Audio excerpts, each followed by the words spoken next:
Good evening. How are you? Oh, that was pathetic. Maybe it's because it's late. Did you not have enough hot dogs? Good evening. How are you? Okay, all right. Okay, that's better. And for those of you that don't know me, my name is Pastor Pat. I'm the senior pastor here at 14-6. And I want to welcome you this evening. I look out, I see a bunch of people I do know. And so, when you see a whole bunch of people that you do know, you fear that what you're going to preach is something that they've heard before. So I want to let you know that last time I preached this message was in 2012. So you guys didn't hear it. Because if you were here in 2012, odds are you're not going to remember it. And but anyway, that's whatever. I'm excited about a whole bunch of different things that are happening. When you look at what's happening in 14-6, it's hard to keep a lid on an excitement.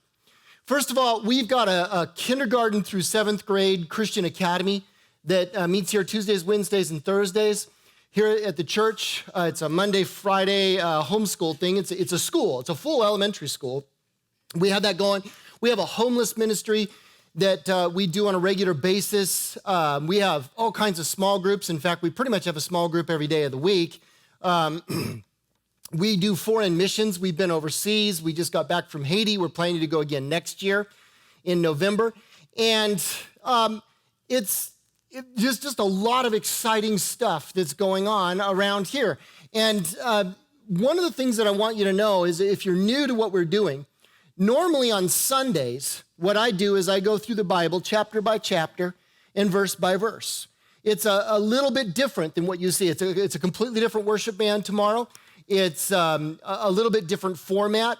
I don't dress in jeans, things like that. So it's a little bit different. I was told that I needed to try to sit and be a little bit more casual, How many of you know that isn't going to work for me? No, I can't. It's gotta do. But anyway, so normally on Sundays, it's a chapter and verse. So what I'm doing is I'm going through the Bible, piece by piece, and I'm saying, okay, this is what it says. This is what it means. Here's a way to apply it into your life. But tonight, it's going to be something different. We envisioned this completely different. This is supposed to be an outreach. It's supposed to be something that is reaching out into the community. So if you are a person that doesn't regularly attend a church, this is a way to kind of get your feet wet without having to show up on a Sunday morning. It was the whole idea.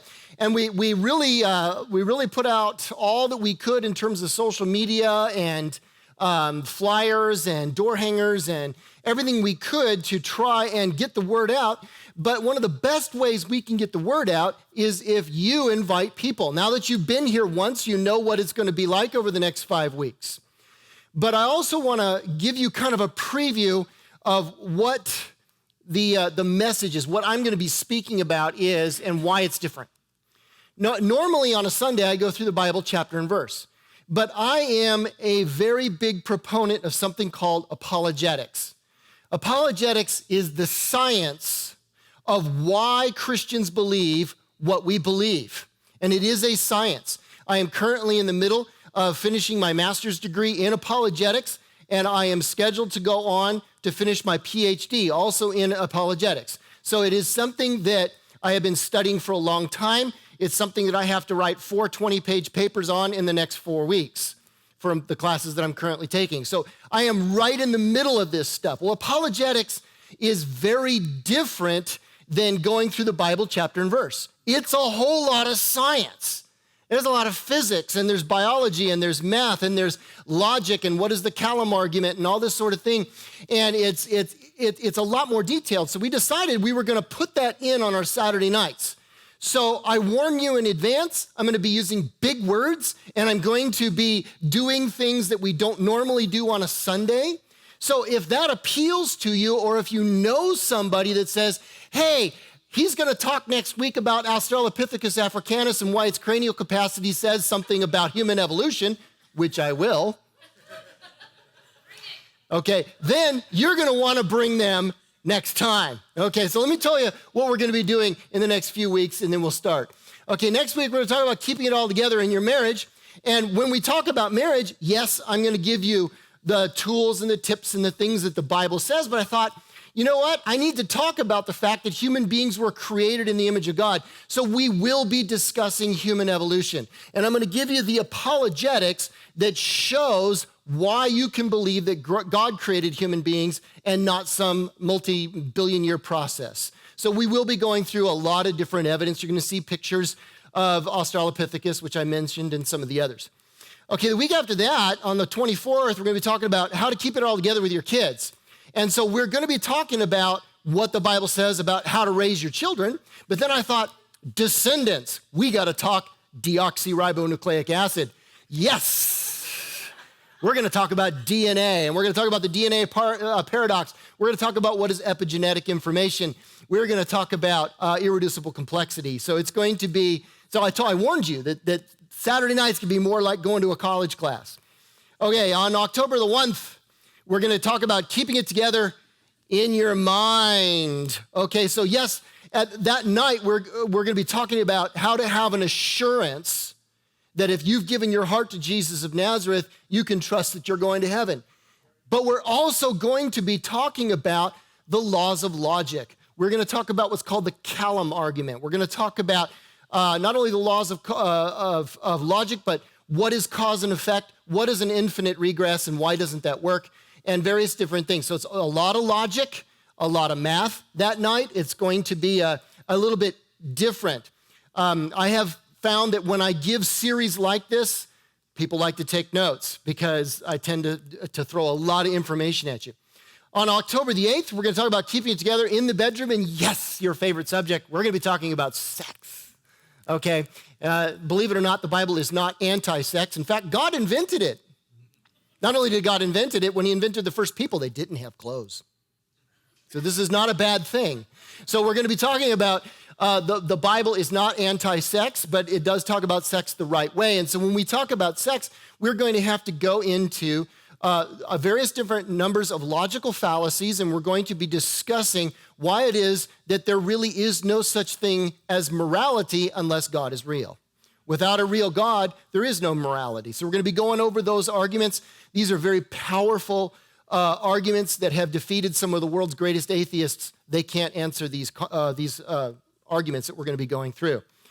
Now, on October the 15th, we're going to talk about keeping it all together with your faith, and that is when I'm going to go into great detail about why it is you can trust the Bible. We're going to be talking about literature, history, different numbers of documents, Dead Sea Scrolls. We're going to be going through all kinds of stuff, and by the time you're done with it, you're going to go, I can trust the Bible. So tonight is kind of an introduction to that. So it's going to be a little bit less scientific tonight than it was, there's going to be over the next few weeks. So tonight we're talking about keeping it together. And when I say keeping it together at home, what I meant by that is what does it mean to have a life that works? I mean, we're all alive in this room, presumably. We're all breathing, where our hearts are beating, but how many of you know that it's hard to keep it together? It's hard, your life is a challenge. You've got bills, you've got problems. It just seems like one drama after another, and it's hard to keep it together. And there is a reason. My friend Ron Banning is out on a deployment right now, and on Facebook he's doing 22 push-ups every day on video. He's over in Bosnia right now. He belongs to our church. He's looking forward to coming back. And the reason he's doing that is because of the number of military people that are committing suicide. The suicide rate is really, really, really high. And that's because, we've lost more of our soldiers, sailors, and Marines to suicide than we have to battle, by far more. And it's because life is hard. It's really, really, really hard. And I'm not gonna sell you some type of soft soap and say that, well, all you have to do is just be a Christian and everything will get better. I'm not gonna tell you that because it's not true. Okay, it's not true. I wanna tell you something differently. I wanna give you the truth. And that's gonna be a little bit different. It may be different from those of you that are Christians tonight. It may be different from what you've heard before. It may be. Because you see, we all want tips. We all want tools. We all want, do these 10 things and everything will be better. People want that, and unfortunately, one of the key reasons that we want tips or tools or another great book. How many of you know that if self-help books were so wonderful, why do we have to print 100 different new ones every year? I mean, you could take all of the self-help books that are out there, you can stack them up to the moon, and they're going to make a whole nother set next year. So we're looking for that, but the reason it doesn't work is because we're looking for it on our terms. We want to be in control of it. We want to be in control. So most of us, we're looking for answers, but sometimes you're asking the wrong question. This is really, really, really important. If you really want to find answers, you got to learn how to ask the right question in the first place. It reminds me of a little story. Everybody who's a 14-6 person recognizes that. If you come again tomorrow, you hear me say the same thing.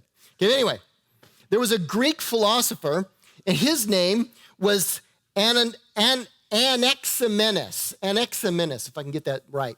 Anaximenes was a counselor to a guy named Alexander the Great. Now, Alexander was absolutely undefeated in battle. He was a brilliant tactician, probably one of the greatest military generals that's ever lived. And he was conquering the world, and Anaximenes was going along with him from place to place. This is about 334 BC, so you're looking at 2,300 years ago, long time. So he was with Alexander when they went up against the Persians. The Persians were defeated in battle, and at that time, they captured a town called Lampsacus.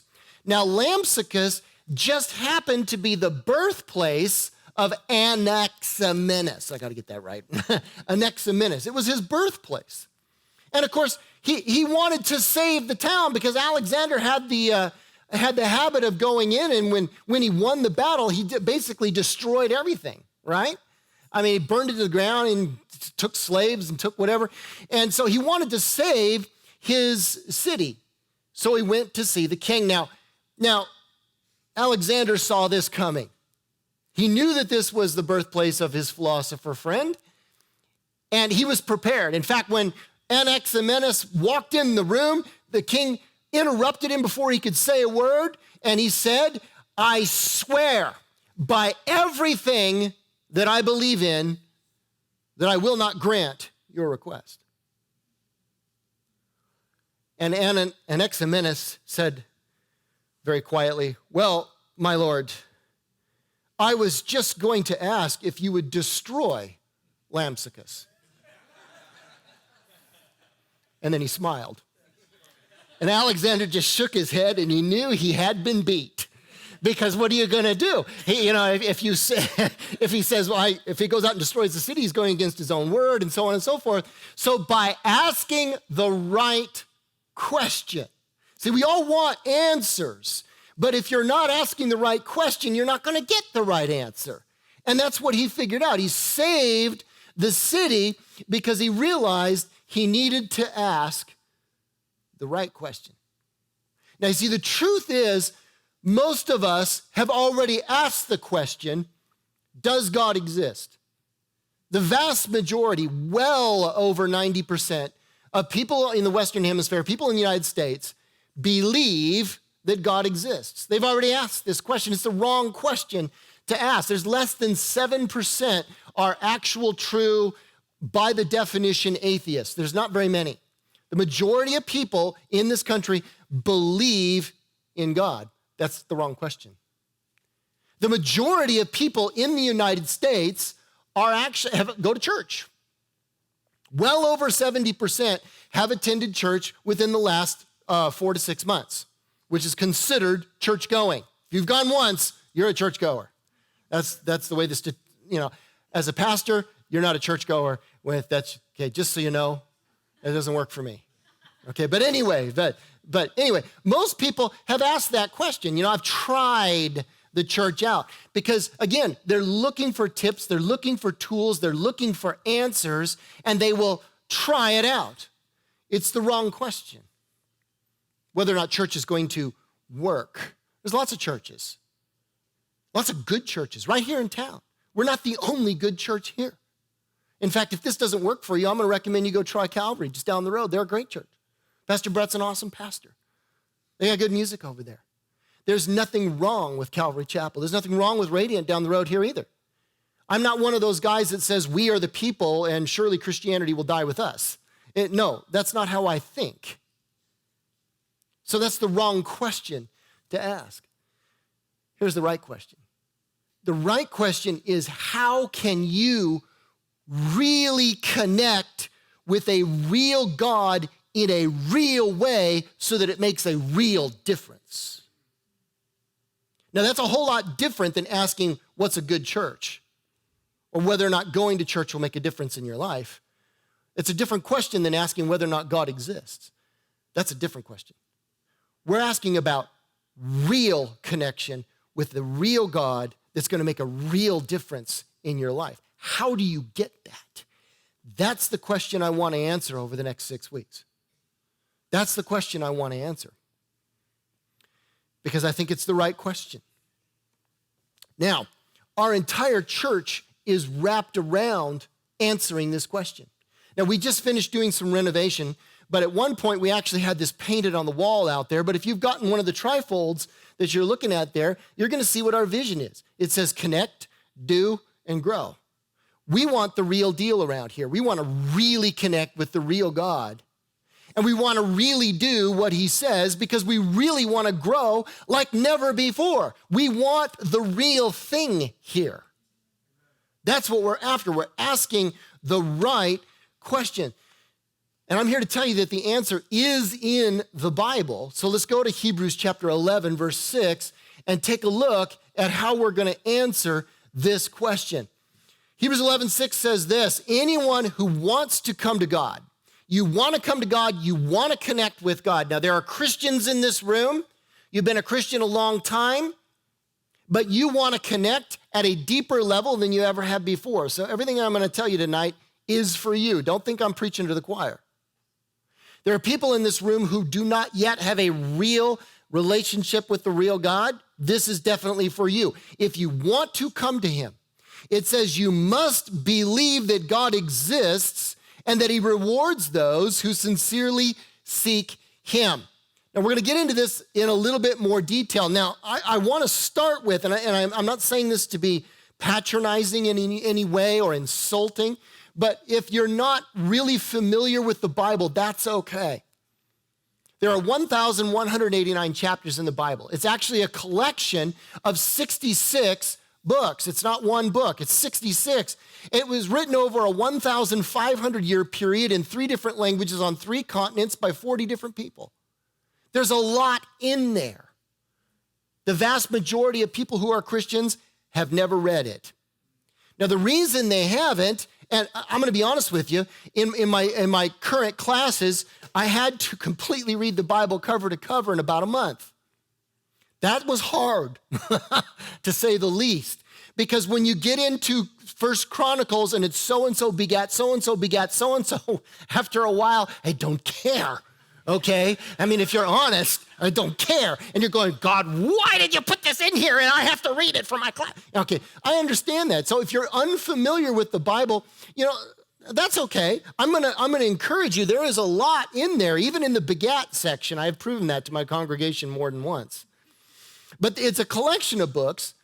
39 of them are called the Old Testament, and those 39 were written in the Hebrew language. 99% of it was written in Hebrew. There's a couple of sections in Daniel and a few other places that were written in the Aramaic language, but mostly Hebrew. Now, the 27 books that we call the New Testament were written, most scholars believe 100% of it was written in Greek, Koine Greek. There are a couple of scholars that want to argue and say that one of the Gospels might have originally been written in Aramaic and translated in blah, blah, blah, but I think that's kind of begging the question. But the truth of the matter is it was mostly written in Koine Greek. Now, that's a dead language today. And when you translate Koine into English, it's going to be extremely difficult to do. So sometimes in order to understand, because you may have come to my church or somebody else's and they say, well, in the original it says this, and you're wondering, why in the world do we have to go back to it? The reason we do is because our language is nowhere near as rich as Greek. Not even close. English, how many of you know that English is a really messed up language? It's really a mess. Anybody who's an English teacher understands this concept, because every time you say it's a rule, you got to give them the 56 reasons it's not. You know what I mean? English is a mess. Greek wasn't like that. Greek is a very, very rich language. And so sometimes we have to go back to the Greek in order to get a real understanding of what it says and what it means. So when I go back and I show you Greek, and I'm going to actually put it up here, like this word here, you're going to see it written in Greek, and I will tell you, usually I'll skip over that part. I can read that. It says pisteuo, and, but you haven't taken a Greek class yet, so it's not about showing off. It's not about, trying to be intellectual. Most of the time, I'll just say, well, the Greek says this, and I'll just go right to the definition, and I won't even read it to you in Greek. But why go back? So that you can get a real understanding, because that's what we're after, right? Real connection means you got to have a real understanding. So let's take a look at this. Hebrews 11:6 says, anyone who wants to come to God must believe that God exists. And the word must believe here in Greek means to be persuaded or to trust yourself to something, to commit to something. So this is a whole lot deeper than just the intellectual comment that I believe God exists. That's not what he's saying here. Because there's another passage where where it's made painfully clear that the devil believes in God. How many of you know that doesn't do him any good? Okay, just believing intellectually that God exists. I just told you that about 90 to 93% of the United States already says they believe in God, but it's not doing them any good. So that's not the kind of belief that he's talking about. That's why we went back to this Greek. It's much deeper. To be persuaded, to trust, to commit yourself to means a whole lot more. What he's saying here is he's saying if you really want to connect with God, if you really want to have a real relationship, you're going to have to make a choice in your heart. Now, this is different. Now, listen carefully to what I'm saying. How many of you know that the pendulum in our culture is now swinging back the other direction, and everybody is trying to be spiritual? 15, 20 years ago, everybody was trying to be intellectual.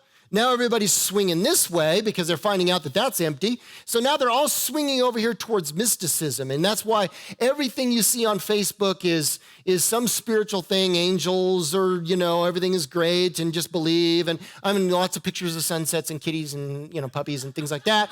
We're swinging back towards this mysticism. And the reason is this, is people are saying in their hearts, straight up intellectualism and science is empty. But so is, chasing after money, so is partying. Well, heck, so is everything. And so now they're swinging back this direction and they're looking for spiritual experience. They're looking for something that's deeper. Here's the danger with that, because some people think that's a good thing. I don't. Because what's happening is people are saying, if God will just give me some kind of an experience, well, then I'll believe, then I'll commit myself. But how many of you know that can be duplicated by the enemy? That can be false. You can have a false experience. You eat enough jalapenos, you're going to have a spiritual experience. Okay? But starting the first church of jalapenos is probably not the best plan. But people might do it, because they're looking for an experience. See, I tell my congregation all the time when it comes to applying the Bible, I say, look, you say, God, give me the power and I'll go make this change. And God says, no, that's not how it works. You go make the change, then I'll give you the power. So you got to step out in faith, and there's a reason for that. This is what this verse is saying. He's saying, if you really want to have an experience with God, if you really want to come to him, you must first commit to him. then he will give you the experience you're looking for. In other words, you're going to have to, listen carefully now, you're going to have to evaluate the evidence. You're going to have to look at that evidence and go, is there enough evidence beyond a reasonable doubt to say that I can trust the Bible and that I can fully commit my life to Jesus Christ? You have to make that decision in your heart. And when you finally decide, I've seen the evidence, I've heard what it says, I've looked it over, and I've made a decision, I'm going to commit my life to this. You have to do that before you're going to have any fuzzy experiences, any hair-raising things. Doesn't work very much for me. But the truth of the matter is, people have got it backwards. God, give me some kind of an experience. God, solve my problem, then I will commit to you, or I'll think about it. And God's going, no, listen, I don't answer to you. I don't work for you. I don't jump when you say jump. I'm not going to go off and solve your problems. I'm not going to give you some great spiritual experience, and then maybe you'll commit to me. It doesn't work that way. You need to look at the evidence that I have left in the sky. I put my fingerprints on this planet. They are everywhere. And we're going to go through a lot of this evidence. We're going to be talking about irreducible complexity and DNA and protein analysis and epigenetics. And I'm going to show you the fingerprints of God. Only God could do these things. And you look at that and you go, that's enough for me. And then when you decide, I don't understand everything about it, my problems are still with me, nothing's been solved yet, I haven't had some wonderful fuzzy experience, but I see the evidence and I'm making a decision. And when you do that, then God will meet with you. Then God will do something. Isn't that what it says? Let's take a look at it again. It says, anyone who wants to come to God must believe that he exists and that he rewards.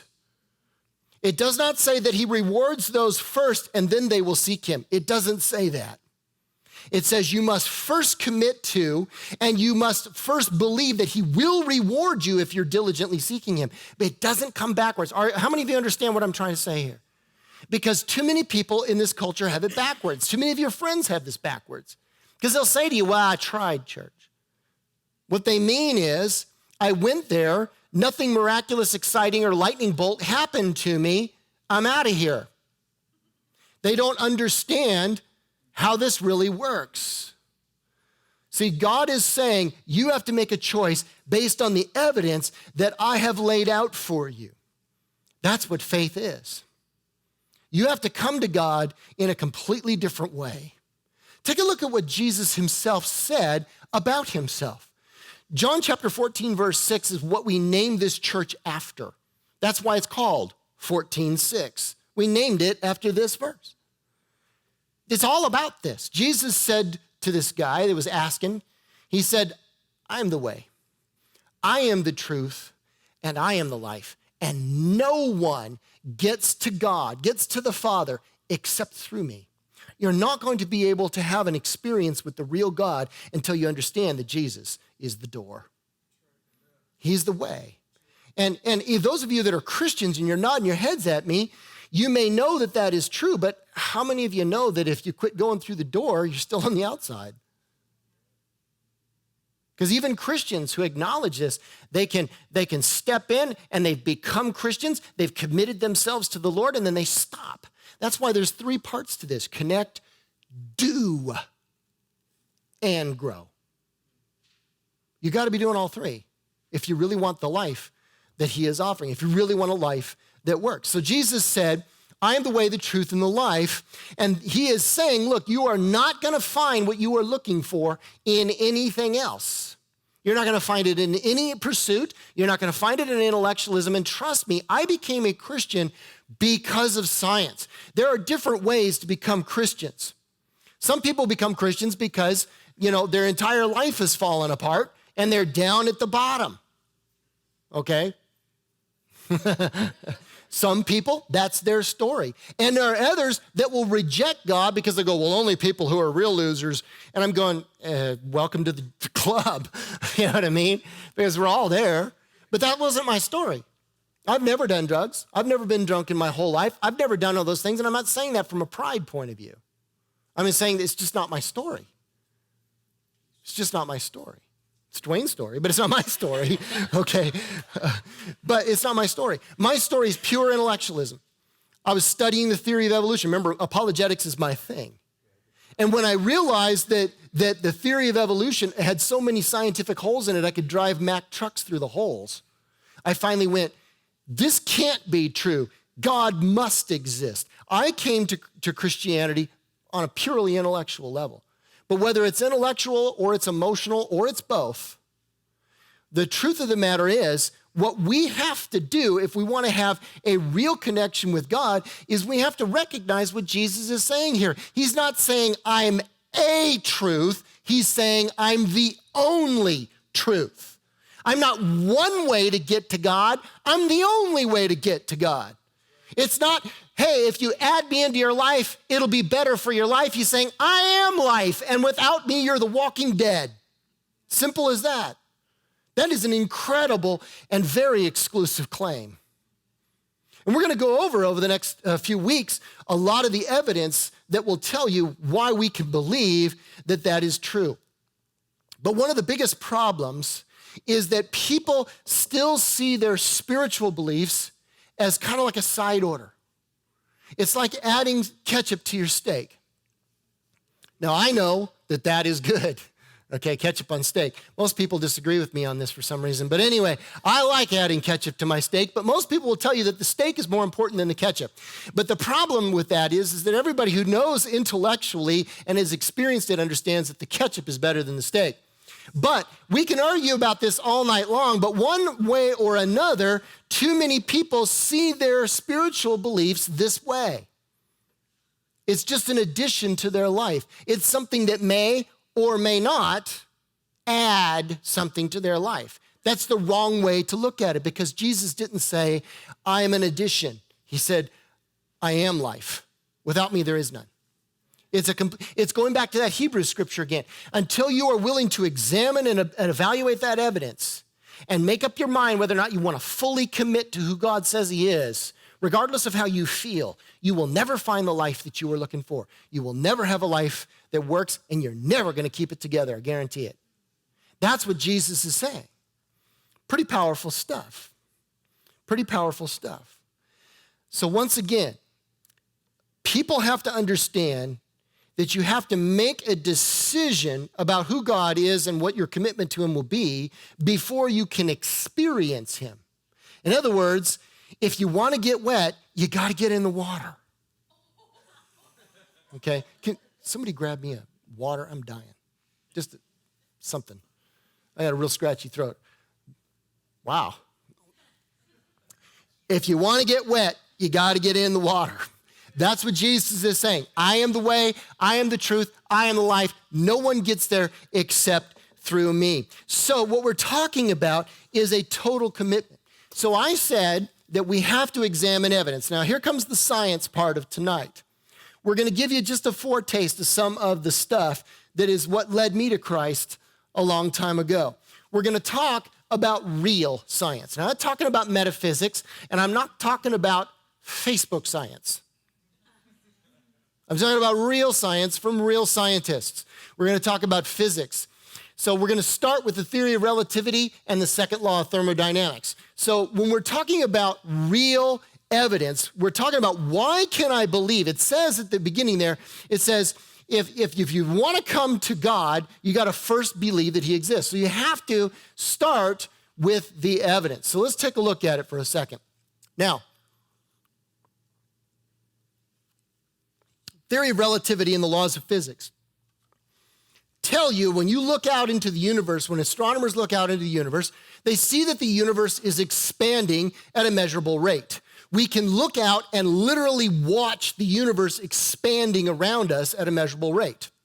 Now, that expansion is just over the strength of gravity. Now, why is that?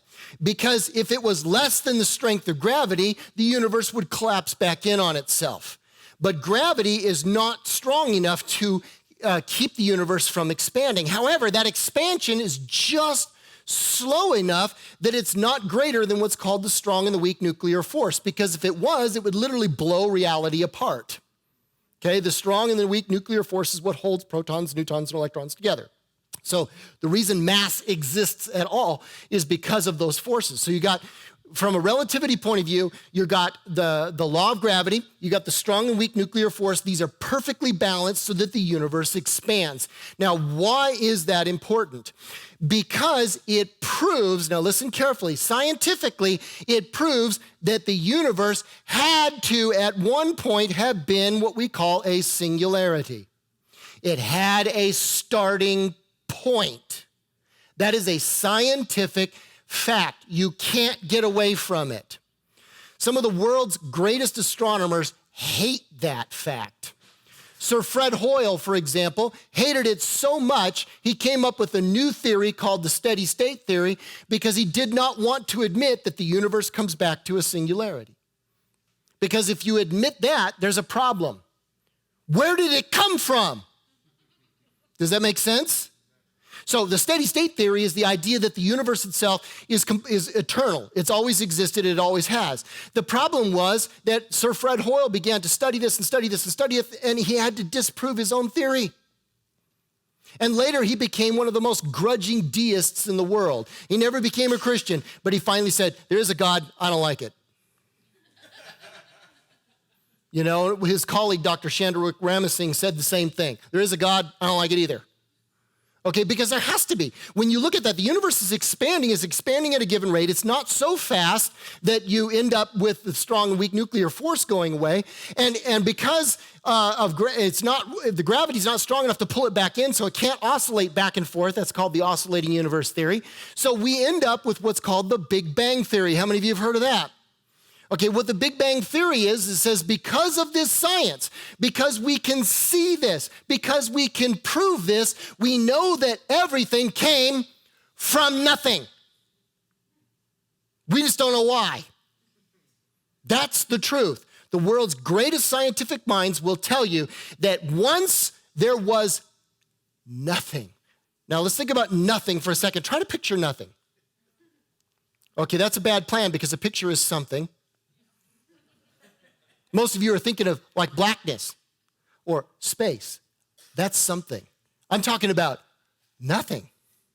No laws of gravity, no physics, no quantum mechanics, no nothing. And then all of a sudden, from nothing, bang, there was a huge bang and there's everything. Because you see, the first and the second law of thermodynamics says this. These are the most proved laws in all of science. Can you tell I'm off my notes and I really love this stuff? Okay. The first law of thermodynamics says that the universe itself is a closed system. What that means is that there's nothing coming in from the outside. Energy is not just spontaneously popping into existence from nothing. The amount of energy that's in the universe is a constant. That's why Einstein said E equals mc squared. E is energy. Okay, the amount of energy in the universe is a constant. It is a closed system. And because of that, that means, once again, that absolutely everything in this universe had to have come from nothing. Now, what's interesting about that concept, that everything came from nothing, is that that's what the Bible says. Most of you probably didn't know that. I'll prove it. Now, before I prove it, there's no other religion on this planet that says this. But what the Bible says and has said for more than 3,000 years just happens to match what the greatest scientific minds have concluded after all of this study. You see, this is what Genesis chapter 1, verse 1 says. It says, in the beginning, God created the heavens and the earth. Now that word created, I said we're going to go back to the original languages. The word created in Hebrew is bara. And bara means to create or form something out of, say it with me, nothing. And that's what the world's greatest physicists have been saying, is that everything came from nothing. And the Bible says, yeah, we knew that. long before Einstein, long before Newton, long before Kepler, long before Liesel, long before Sir Fred Hoyle, long before any of these guys, the Bible said, yeah, I was there. There was nothing, and I made it. Out of nothing. I created everything out of nothing. And not only does that match, but God in his infinite wisdom, if you look back, it says he created everything out of nothing, and it goes on. The very first thing it says he created was light. It says, let there be light. And scientists will tell you that everything in the universe, right down to the floor underneath your feet, is really light. It's just energy. You see, everything that, taking you back now to 10th grade biology. Okay, let's take a look at this. Everything that exists is made out of mostly nothing. Right? Protons, neutrons, and electrons. That's what everything is made out of, correct? And the deeper we get into what is a proton and what is a neutron, up quarks and down quarks, and what is blue and what is, upstroke and so on and so forth, they've got some weird names down there, but the deeper they get into protons, all they're finding is it's just energy. Just energy. It's also mostly empty space. In fact, if you were to take a proton or a neutron and you were to blow it up to the size of a basketball, the nearest electron would be 3,000 miles from here. Literally. If that was the size of a proton right there, the nearest electron to us would be on the north side of Canada from here. Mostly empty space. That's what science has found out. It's just energy. And the Bible says, yes, I created it out of nothing. And the first thing I did was create light energy. And from that, I formed everything else. And that just happens to fit the physics that we have discovered. No other religion on earth can make that claim. Hinduism certainly doesn't. They talk about gods hacking each other into pieces, and that's where everything came from. Okay, you're not going to find that in Buddhism. You're not going to find that in any of the other religions on this earth. The Judeo-Christian ethic is the only one that teaches this. Unless you think that I'm overstating the case, even Islam goes back to the book of Genesis. Even they claim that. Genesis wins. Everything started from nothing. So either you believe, now listen closely, either you get down to believing that absolutely everything in this universe came from absolutely nothing for absolutely no reason. Because there's no trigger. There's nothing there. Why would there be absolutely nothing and then suddenly there's absolutely everything? There's no trigger. There's no reason. And when I say absolutely everything, I'm talking about all of the energy in the universe. All the energy in the sun, all the energy in all the stars and all the galaxies, everything instantaneously created out of nothing. Remember I talked about the expansion of the universe? Well, as it expands, it cools. And this is where we get the second law of thermodynamics. All of that energy out there is a constant, but it keeps changing form. You see, if you look out into the sun and you take hydrogen and you fuse it into helium and you get the release of energy that we call sunlight, that's a change of energy. Energy is changing form. When it changes form, some of it can no longer be used. It's lost. In other words, the universe is slowly burning out. It will run out of usable energy and it will become cold, empty, and nothing. It will eventually expand out until there's nothing left. It will burn out. And because the law of gravity won't pull it back in, there is no oscillation. So it came from nothing. The amount of energy out there is a constant. It is expanding. It's going to stop expanding eventually and run out of energy. So the question is, if nothing cannot explain that, you have to have a foundation. You have to have something that can explain it. And what we come down to is this. You need a foundation. You need something or someone who is eternal, uncreated, unchanging, the ultimate cause of all other causes. And that's what the Bible teaches. Now, if you take a look at that, the eternal, uncreated God makes sense out of the scientific fact that everything came from nothing. That's basic physics. And the only thing that it can explain it is God. That's why some of the world's greatest scientists have finally concluded there must be a God. They don't like it. They don't want to admit it. They certainly don't want him to be personal. But they have no choice. Not if they're intellectually honest. Now, Stephen Hawkins is not intellectually honest. He comes up with new theories all the time, and he has to use imaginary numbers to get the math to work. And the key word there is imaginary. And some of his colleagues, like Dr. Belinsky, is going, yo, Steve, dude, you're using imaginary numbers. And he says, yeah, well, that's the only way to make it work. Because it doesn't. In real life, this is the only thing that makes sense. Everything came from nothing, so you have to have someone that has the power to do that. You have to have an uncaused cause. It's the only way. It's the law of cause and effect. You can't get around it. So let's take it another step further. Genesis 1:27. It says, so God created man in his own image. In the image of God, he created him, male and female, he created them. Now, we're talking about how to keep it all together. So where am I going with this? I started with, hey, if you've got to examine the evidence and make a decision of faith before you can have any kind of an experience with God. Here's some of the evidence that shows that he must exist. So why is it that you're even asking the question in the first place? Because you were created in his image. This is what it says. Now, what does he mean by that? It means that God created you with an intellectual capacity to recognize his existence. It means that God gave you the intellectual capacity to be able to recognize his existence. You are created in his image means that you're supposed to reflect him. God is intellectual, you should be too. God has feelings, so do you. God has an imagination, so do you. God has a sense of humor. Just look at a platypus. You should too. But God is also good. God is also holy. God is also just.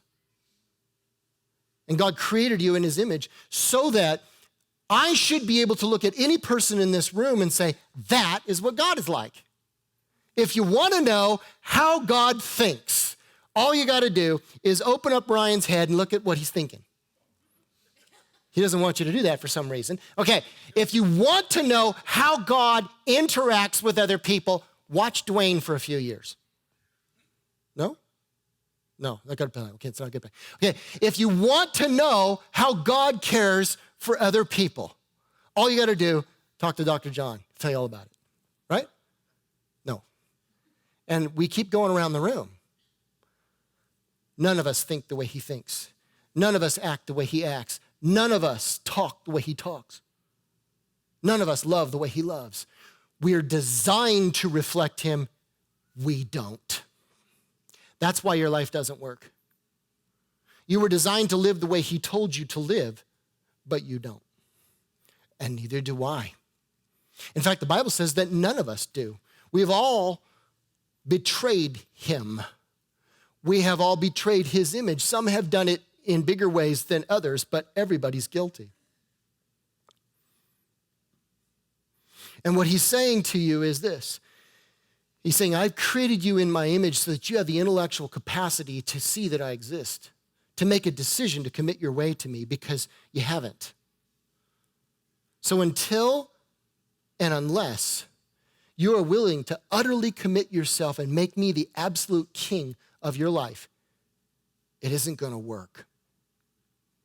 And that's why when you came in here and I said, keeping it all together in your life, in your home, the bottom line is this: if you really want to keep it all together, it begins by selling out and making Jesus the absolute king of your life. And that means absolute. Everything you do, it's based on what he tells you to do. Everything you think, you control your thinking. You take every thought captive. You are transformed by the renewing of your mind to be like his. And how many of you know that that's a whole lot more than one decision on one night? No, that's a sellout. I'm utterly committed to this. That's what it takes if you really want a life that works. And take a look at what happens when you do. 1 Thessalonians 5:22, and I know I'm going a little long, and I apologize because it's our first Saturday night, and I've never done this before. And I get excited about science, and I did a bunch of stuff that wasn't in my notes. So I'm going to have to jump ahead here. But let's take a look. 1 Thessalonians 5:22, it says, stay away from every kind of evil And now may the God of peace make you holy in every way and make your whole spirit and soul and body be kept blameless until our Lord Jesus Christ comes again. God will make this happen, for he who calls you is faithful. So what he's saying here is the same thing that we've said before. If you try to have a life that works by your sheer force of will, it will not work. It simply will not work. So, in order to explain it a little deeper, I want to jump to another verse, 1 Thessalonians 5:23. Get right into the middle of it. It says, now may the God of peace himself sanctify you completely. The word sanctify here in Greek means to make clean or to make pure, to consecrate, to devote, to set apart from the common to the sacred or the holy. In other words, what he's saying is that if you want your life to work, you have to grant him, by your will, total access to every part of you. Spirit, soul, and body. That's what he just said. Do you remember me reading that? You have to consecrate the whole of you to him. All of you. Now let me explain why this works. Remember how the Bible says you're created in the image of God? Now, I don't want to get into too much theological detail here. And for those of you that are new to this, how many of you have heard that God is Father, Son, and Holy Spirit? Like a triangle, correct? Now, you also are a triangle. You are created in the image of God. You have a body, soul, and spirit also. Now, what I want you to understand about this is imagine you looking like this triangle, and whatever is pointing up is what is in the pilot's house of your life, right?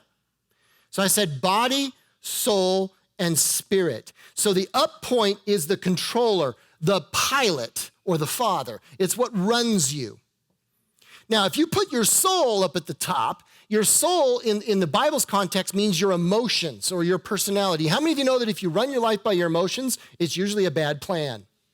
But a lot of people do this. They're drama kings and queens because they've got their emotions in the driver's seat. So we shouldn't do that. So some people try to flip it, and what they do is they try to put their body in the top thing. The body is controlling it, but if your passions and your desires are controlling you, then you're being ruled by physical forces, which is why there are people out there that are addicts, because they let their body rule their life. And they are absolutely ruled by their desire for the next drink or whatever it happens to be. So you don't want to put your soul, your emotions, in control of your life. So you try flipping it, but you don't want to put your body in control of it either. That's not good. And some people flip back and forth, back and forth, back and forth. Sometimes it's their passions and their desires. Sometimes it's their feelings. Sometimes they're going back and forth so quickly they're getting whiplash. But there's a third part of you, your spirit. That's what should be in control of your life. Your spirit should be directing the body and controlling its passions and desires, right? Your spirit should be controlling your feelings and your emotions so they don't control you. But there's a problem. There's a serious problem when you put your spirit in control of your life. Romans chapter 8 explains, verse 8. It says, that is why those who are still under the control of their sinful nature can never please God.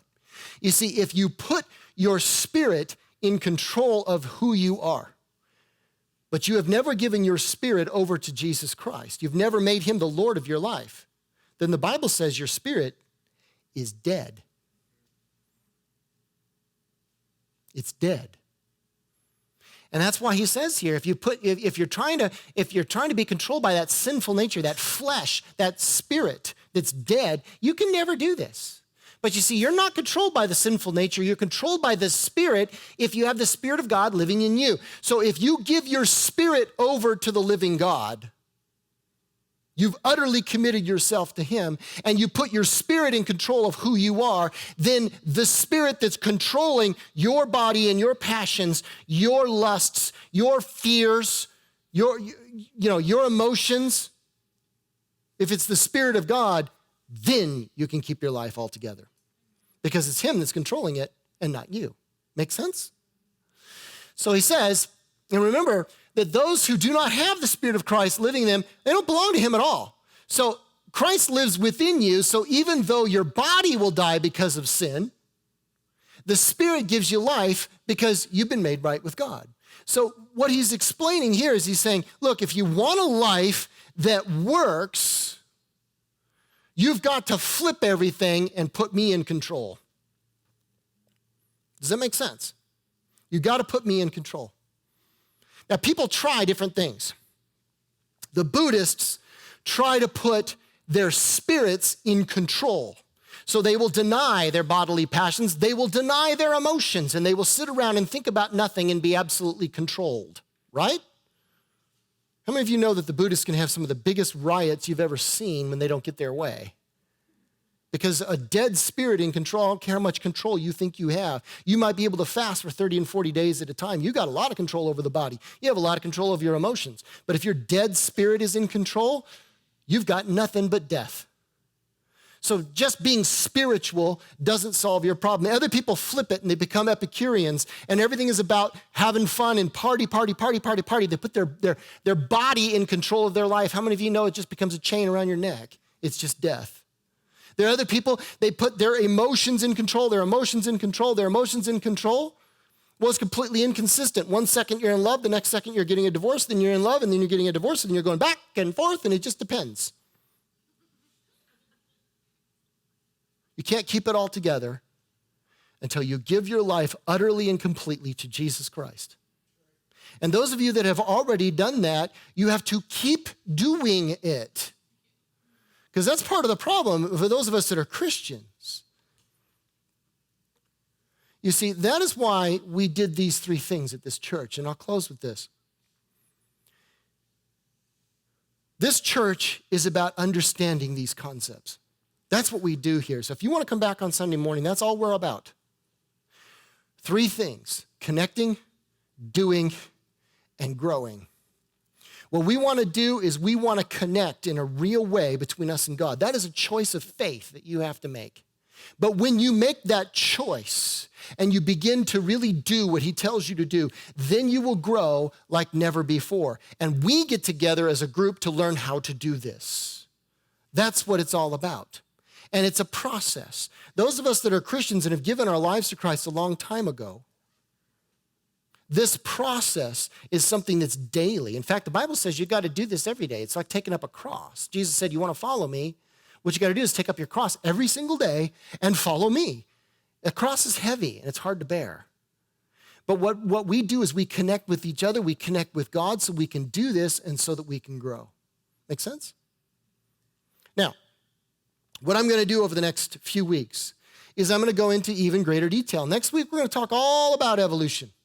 We're going to talk all about, what is, Homo erectus, what is Homo sapien neanderthalensis, we're going to talk about all of that stuff and show why it's nonsense. And then we'll talk about marriage and how to have a good one. But again, I'll remind you the same thing next week that I did this week. Unless or until you're willing to utterly commit yourself to Jesus Christ, you will never experience him. Make sense? So I'm going to give you that evidence. But in the end, it's a choice only you can make. Let's pray about that for a second.